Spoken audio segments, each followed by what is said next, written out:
Halo, Assalamualaikum, berjumpa kembali di channel Siward TV.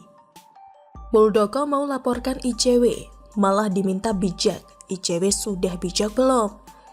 Ditulis oleh Syardi.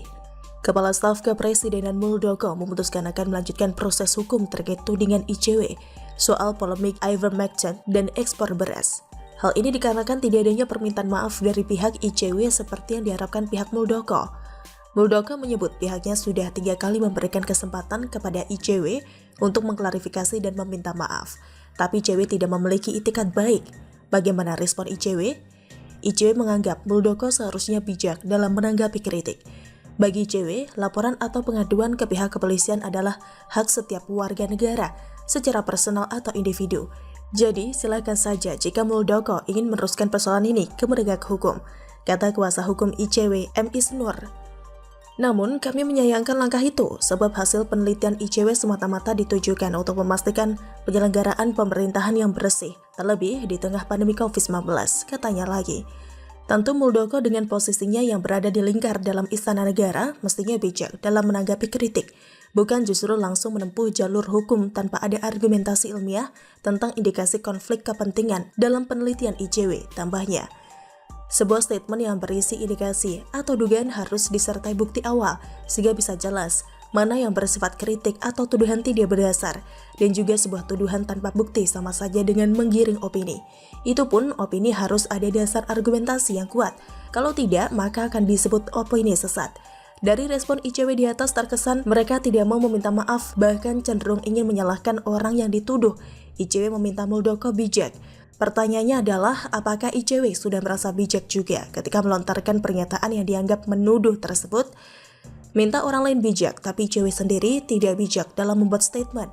Diminta klarifikasi atau meminta maaf jika tidak ada bukti, tapi malah membuat opini lain.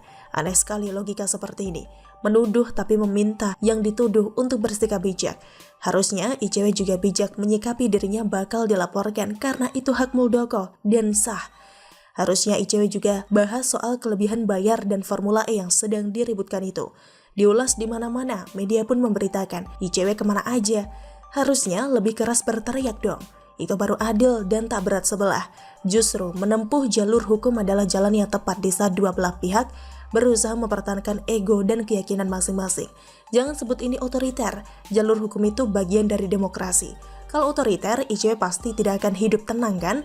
Di negara seperti Cina atau bahkan Korea Utara, kalau membuat statement kontroversial, tidak ada yang namanya diberi somasi. Dan waktu sekian kali 24 jam, tidak ada jalur hukum, you know what I mean. ICW juga harusnya bijak juga. Kalau memang tidak ada bukti kuat, tinggal minta maaf dan selesai. Takkan ada proses hukum lanjutan. Mereka aja gak bijak kan?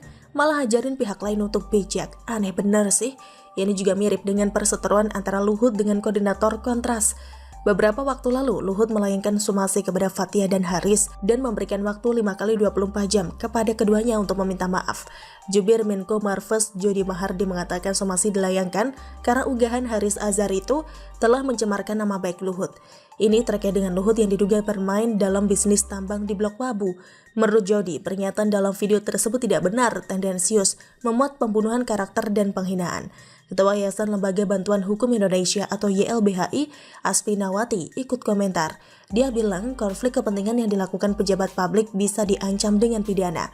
Kedua lembaga ini ternyata mirip dalam merespon somasi, berusaha muter-muter dan mengulur waktu. Jalur hukum itu adalah solusi agar semuanya jelas, siapa yang benar dan siapa yang salah. Kalau hanya debat kusir, tidak akan selesai. Semua saling mempertahankan pendapatnya dan tidak ada titik temu. Kalau memang tidak salah, nanti semua akan terbukti di pengadilan kok. Tidak usah protes dengan mengembangkan opini dan statement lain. Rakyat sudah cerdas kok. Bagaimana menurut Anda? Silahkan tulis komen Anda di kolom komentar. Jangan lupa untuk like, subscribe, dan share. Siward TV pamit, sampai jumpa. Wassalamualaikum warahmatullahi wabarakatuh.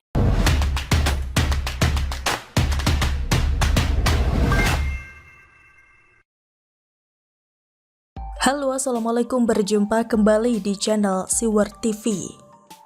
PKS mau cuci tangan terkait Bupati penerima honor pemakaman COVID? Ditulis oleh Nafis Siward. Beberapa hari yang lalu, kita dikejutkan dengan sebuah fakta yang miris di tengah pandemi corona saat ini. Bupati Jember Hendy Siswanto serta 3 pejabat di lingkungan pemerintah Kabupaten Jember menerima honor untuk setiap pemakaman jenazah warga Jember yang terkonfirmasi COVID-19.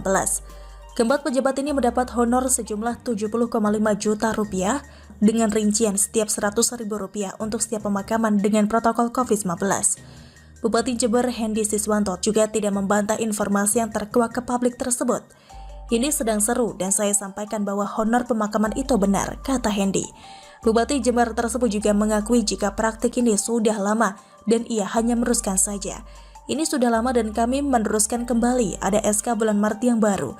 3 hari lalu saya mendapatkan honor dari pemakaman sebesar 70 juta rupiah.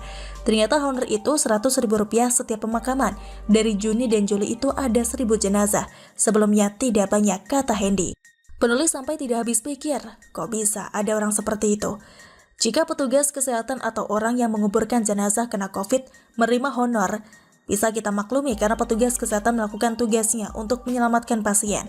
Penggali makam juga wajar jika mereka mendapatkan honor, tapi jika seorang bupati dan beberapa elit perangkat pemerintahan yang meninggal kena COVID, siapa yang dapat honor siapa?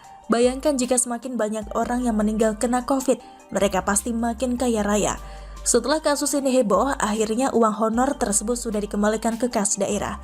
Kami menerima informasi bahwa hari ini dana sejumlah tersebut telah dikembalikan ke Kasda Kabupaten Jember dari 4 orang, yaitu Bupati, Sekda, Kepala BPBD, dan Kabid terkait Ibu Ipi Mariati. Ya iyalah dikembalikan, karena kasusnya sudah ketahuan dan heboh di masyarakat. Gimana kalau kasus ini gak ketahuan coba? Biasalah kalau ada kasus heboh, lalu muncul elit PKS yang bertingkah bak seorang pahlawan kesiangan. Karena memang seperti itu cara kerja mereka untuk mencari simpati rakyat awam. Anggota Komisi 2 DPR fraksi PKS Mardani Alisera menyebut pengakuan Bupati Jember tersebut menyakitkan dan harus dibongkar. Ini mesti dibongkar. Pernyataan Bupati Jember sesuai aturan menyakitkan, sakit jika benar aturannya ada, kata Mardani. Kepala DPP PKS ini menilai pengakuan Bupati Jember Hendy Siswanto menyakitkan lantaran masyarakat semakin menderita karena penarikan honor tersebut. Cie, kesannya PKS sangat peduli dengan nasib rakyat di tengah situasi pandemi saat ini ya. PKS serius peduli atau mau cuci tangan dalam kasus ini? Loh, maksudnya gimana? Apa hubungannya antara Bupati Jember Hendy Siswanto yang menerima honor dari pemakaman jenazah COVID dengan PKS yang katanya partai dakwah tersebut? Mau tahu aja atau mau tahu banget? Yuk kita telusuri jejak digitalnya. Profil Hendy Siswanto. Hendy Siswanto adalah Bupati Jember yang dilantik setelah memenangkan pertarungan dengan pasangan Faida Abdul Salam. Hendy menjabat sebagai Bupati Jember periode 2021-2024.